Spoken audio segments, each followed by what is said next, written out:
हरे कृष्णा। देखिए, पढ़ाई लिखाई करनी होती है। कभी कभी कुछ लोग बोलते हैं अरे क्या प्रभु, ज्ञानी बनने थोड़ी ना आए, भक्त बनने आए।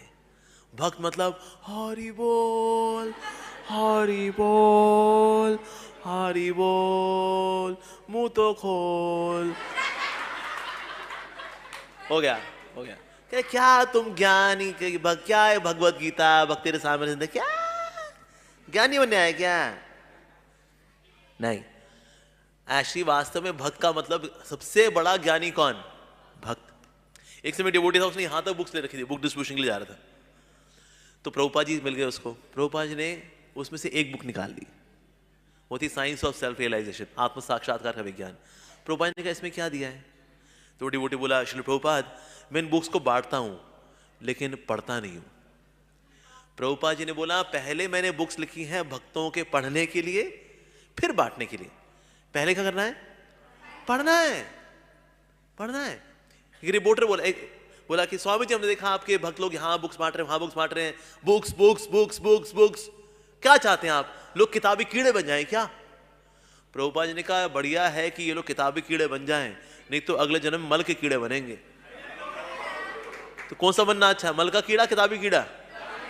हाँ, हमें बनना है ट्रांसेंडेंटल बुक वॉर्म। हम सबको पढ़ना चाहिए। हमारे जितने भी आचार्य हैं सब वाराणसी जाते थे, अष्टाध्यायी पढ़ते थे। अष्टाध्यायी मतलब 4000 सूत्र हैं ग्रामर के। नाम सुना कभी अष्टाध्यायी? नहीं प्रभु जी, क्या होता है? इसका भी छोटा वर्जन आता है, उसको बोलते हैं लघु सिद्धांत कौमुदी, ग्रामर का और छोटा वर्जन। कभी नाम सुना है लघु सिद्धांत कौमुदी? नहीं सुना तो संस्कृत वाले उन्होंने फिर कभी सुन लिया होगा, अदरवाइज हमें कहा, हमें तो कुछ नहीं पता जी। तो हमारे आचार्य संस्कृत के इतने बड़े विशारद रहे सबके सब।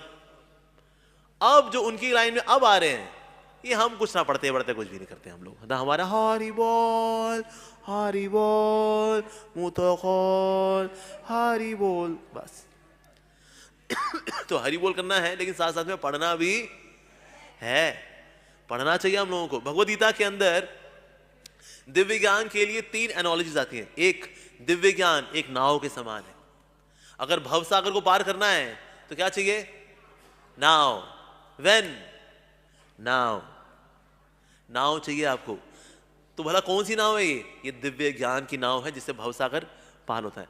दूसरी एनालॉजी आती है कि दिव्य ज्ञान है हथियार। हथियार से क्या करते हैं? काटते हैं। क्या काटते हैं? अज्ञानता। संसार में दुख का मूल कारण क्या है? अज्ञानता। अज्ञानता कैसे कटती है? ज्ञान से। तो इसलिए अस्त्र है दिव्य ज्ञान। साथ ही दिव्य ज्ञान है अग्नि के समान। अग्नि से क्या करते हैं? जलाते हैं। क्या जलाएं? कर्म। अगर कर्मों को भस्मसात करना है तो अग्नि चाहिए। अग्नि किसकी? दिव्य ज्ञान। तो दिव्य ज्ञान नाव भी है, हथियार भी है और अग्नि भी है। तो दिव्य ज्ञान चाहिए हमको, चाहिए कि नहीं चाहिए? चाहिए। हमारे आचार्य इतने लर्नड थे, इतने स्कॉलरली थे। आप देखिए, Bhakti Siddhanta Saraswati Thakur Prabhupada, Merriam Webster's unabridged edition dictionary उनको याद थी। कभी आपने नाम सुना? ये Merriam Webster's unabridged edition. Pocket dictionary की नहीं, जो जेब में रखते हैं ना उसको बोलते हैं पॉकेट डिक्शनरी। उसमें होती है 50,000 डेफिनेशन। जो अनएब्रिज्ड एडिशन होता है उसमें होती है 50 लाख डेफिनेशन। 50 लाख शब्द भक्ति सिद्धांत महाराज को याद थे। इसे जब वो अंग्रेजी बोलते थे उस वक्त ब्रिटिशर्स डिक्शनरी खोलते थे, कहते ये शब्द, ये कौन सा शब्द बोला भाई? अरे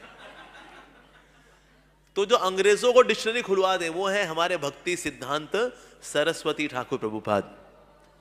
ऐसे श्री जीव गोस्वामी, अकेले श्री जीव गोस्वामी जी ने भागवतम पे 4-4 टीकाएं दी। एक है षट संदर्भ जो कि ये थीमेटिक कमेंट्री है भागवतम के ऊपर। फिर को बोले अच्छा तो सारे श्लोक थोड़ी कवर किए। उसके लिए क्रम संदर्भ, फिर भी कुछ बच गया, बृहद क्रम संदर्भ। उसके बाद भी लगा 10th कैंटो पे, दशम स्कंद पे एक और कमेंट्री बनती है, लघु वैष्णव तोषणी, फिर दे दी। एक ही आचार्य ने भागवतम के ऊपर 4-4 कमेंट्री लिखी है। हम तो एक कमेंट्री नहीं पढ़ पाते, भक्तिवेदांत तात्पर्य। तो सोचिए, उन्हीं जीव गोस्वामी जी की लाइन में आ रहे हैं हम लोग। पढ़ेंगे लिखेंगे नहीं क्या हम लोग? पढ़ना चाहिए।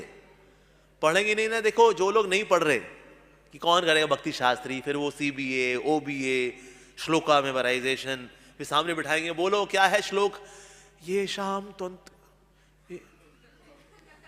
ये शाम त्वंत गतम गतम पापम, पापा आएगा, मम्मी आएगा, सॉरी मम्मी मम्मी मम्मी, ये शाम त्वंत गतम मम्मी। श्लोका याद करना है हमको, अरे कौन याद करेगा भाई, प्रभु जी हमको मत रखो, कौन पढ़ेगा भक्ति शास्त्री, फिर पेपर देना, फिर खराब नंबर आएंगे, फिर डिप्रेशन में जाना, छोड़ो यार, हरि बोल करते रहो, महाप्रसादे गोविंदे, प्रसाद पाओ परमानंदे, बस। तो फिर ना भक्ति का ना रस आपको कभी नहीं मिलने वाला। हमारे श्री जीव गोस्वामी जी अकेले एक आचार्य ने 4 लाख श्लोक लिखे हैं सिर्फ कृष्ण का गुणगान करने में। वेदव्यास जी ने भी लिखे हैं 5 लाख श्लोक, लेकिन पुराणों में उनमें शिव जी का गुणगान भी है, देवी माँ का गुणगान भी है। हमारे एक जीव गोस्वामी जी ने 4 लाख श्लोक सिर्फ कृष्ण के गुणगान में लिखे हैं। ऐसे ऐसे आचार्यों की लीनियज में हम लोग आ रहे हैं। भक्तिविनोद ठाकुर जी ने 100 बुक्स लिखी, 100 बुक्स। तो ऐसे सुपर डुपर एकेडमिकली स्कॉलरली आचार्यों की लाइन में हम आ रहे हैं, तो हम कैसे होंगे? किताब खोलेंगे नहीं क्या? क्या शेर का बच्चा गीदड़ हो सकता है? शेर का बच्चा शेर होना चाहिए। तो हमारे आचार्य क्या है? सबके सब बब्बर शेर है, सुपर स्कॉलरली है हमारे आचार्य। ऐसे स्कॉलरली आचार्यों की लाइन में अब हम लोग शेर बनेंगे या गीदड़ या मेमने या नेवले या छिपकली या छप्पन टकली? तो इसीलिए हमारे आचार्य कितना अध्ययन किया उन्होंने, नाना शास्त्र विचार नहीं निपुणों, ऐसे हमारे आचार्य। तो हमको निपुण होना कि नहीं होना? इसलिए हम सबको भक्ति शास्त्री में एनरोल करना चाहिए।